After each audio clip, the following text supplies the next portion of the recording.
Todo trabalhador tem uma expectativa aí no fim do ano, que é receber o 13º salário, mas em 2020 pode haver dúvidas sobre a data exata por causa das mudanças trabalhistas que foram aí ocasionadas pela pandemia de coronavírus. A regra determinada pela CLT é que o 13º seja dividido em duas parcelas. A primeira tem que ser depositada até o dia 20 de novembro, né? Então muita gente já recebeu e outros ainda aguardam por causa das mudanças nos contratos de trabalho. É sobre esse assunto que nós vamos conversar com a advogada de Relações de Trabalho e Consumo, Bianca Dias de Andrade. Boa noite, doutora. Muito obrigado por nos atender aqui no Super N segunda edição. Boa noite, eu que agradeço o convite. Doutora, ainda tem trabalhador, ainda tem situação de alguns trabalhadores que não receberam 13º na semana passada como deveriam? Bom, na verdade, a legislação trabalhista, ela prevê aí que a primeira parcela do 13º salário, ela pode ser paga até 30 de novembro. E a segunda parcela é que vai até o dia 20 de dezembro. Então, a expectativa é que até a próxima segunda-feira sejam efetuados todos os pagamentos, porque não teve alteração na data de pagamento do 13º salário. Quem teve mudança no contrato de trabalho por causa da pandemia, o governo aí cogitou a exigência de receber em parcela única. Isso está valendo? Isso é uma das muitas dúvidas que chegam para nós aqui no WhatsApp.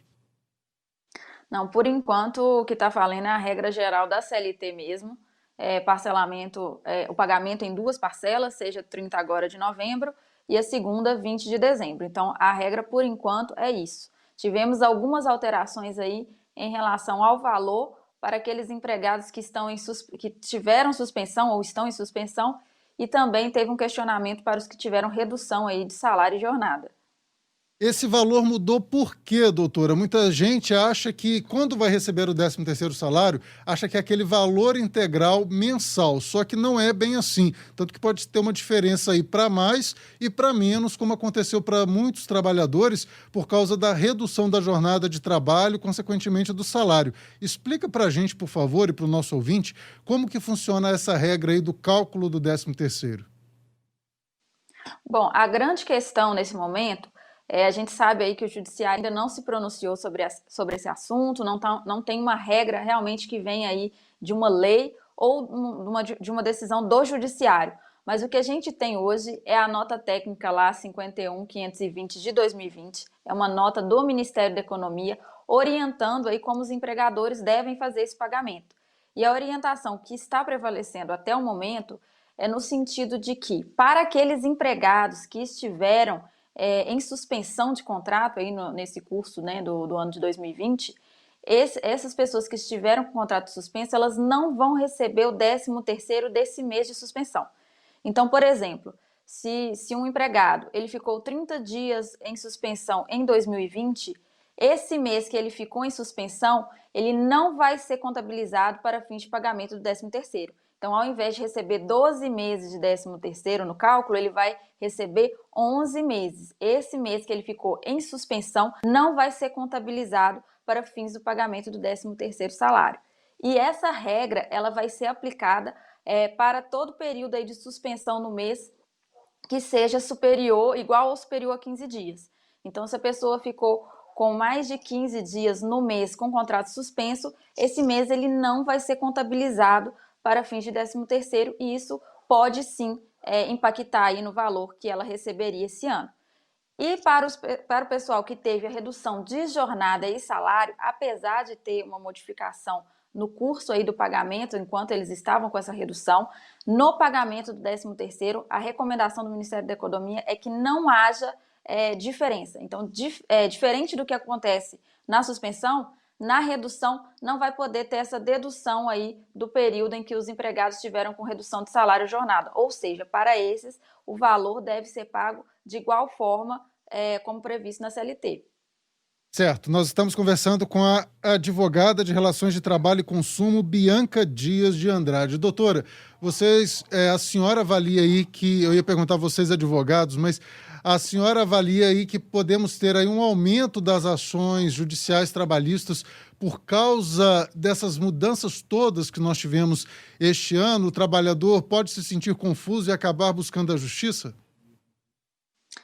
Pode, porque de fato foi uma legislação que veio no início de forma emergencial, então as primeiras normas vieram ali por medida provisória, então realmente em caráter emergencial. Depois, mesmo com a conversão em lei lá das medidas que falavam sobre redução de salário e jornada e suspensão de contrato, muitas regras não ficaram ali muito claras, não foram muito esclarecidas, tivemos vários casos omissos, inclusive essa questão do pagamento do 13º salário, tanto que o Ministério da Economia vem se pronunciando justamente para tentar suprir essa questão de omissão mesmo, e ainda não temos uma interpretação do Judiciário.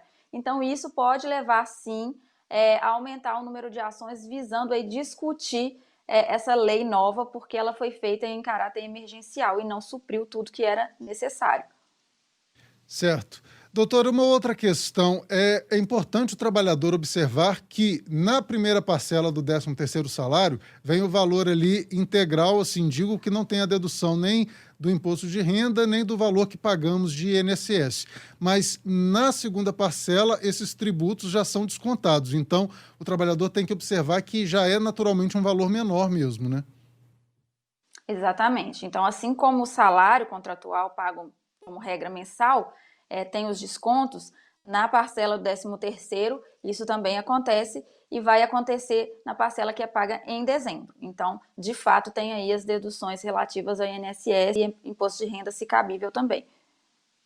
Algumas empresas que fizeram a renegociação de contrato, fizeram pagamento de férias e o funcionário retirou as férias, algumas empresas tiveram essa opção de pagar o valor de 1/3 de férias apenas agora no fim do ano.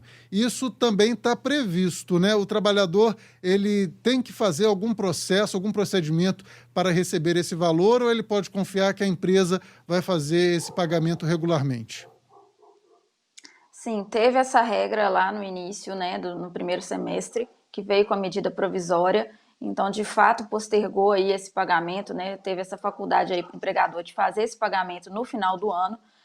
Depois essa medida provisória, ela até não foi convertida em lei, ou seja, ela não ficou de forma definitiva, mas entendeu-se que para aqueles empregadores que já tinham utilizado essa regra, prevaleceria a regra. Então, de fato, os empregadores que não fizeram o pagamento naquele momento têm que fazer o pagamento agora. Não há nenhuma outra regra estipulando como que vai ser feito. Então, o pagamento vai ser feito normalmente. E o empregado ele tem que verificar ali no contra-cheque dele se ele está recebendo esse valor. Se não, ele deve fazer aí o contato com a empresa para que haja o pagamento do valor. Nós estamos conversando com a advogada de Relações de Trabalho e Consumo, Bianca Dias. É só me contatar. bianca@andradesilva.com.br. Isso. Ok. Muito obrigado pela sua participação aqui no Super N segunda edição e sinta-se à vontade. Quando precisar, pode nos acionar que a gente abre espaço aqui. Esse assunto trabalhista é sempre de muita relevância na nossa programação. Muito obrigado, Bianca. Obrigada e boa noite a todos. Obrigada e boa noite a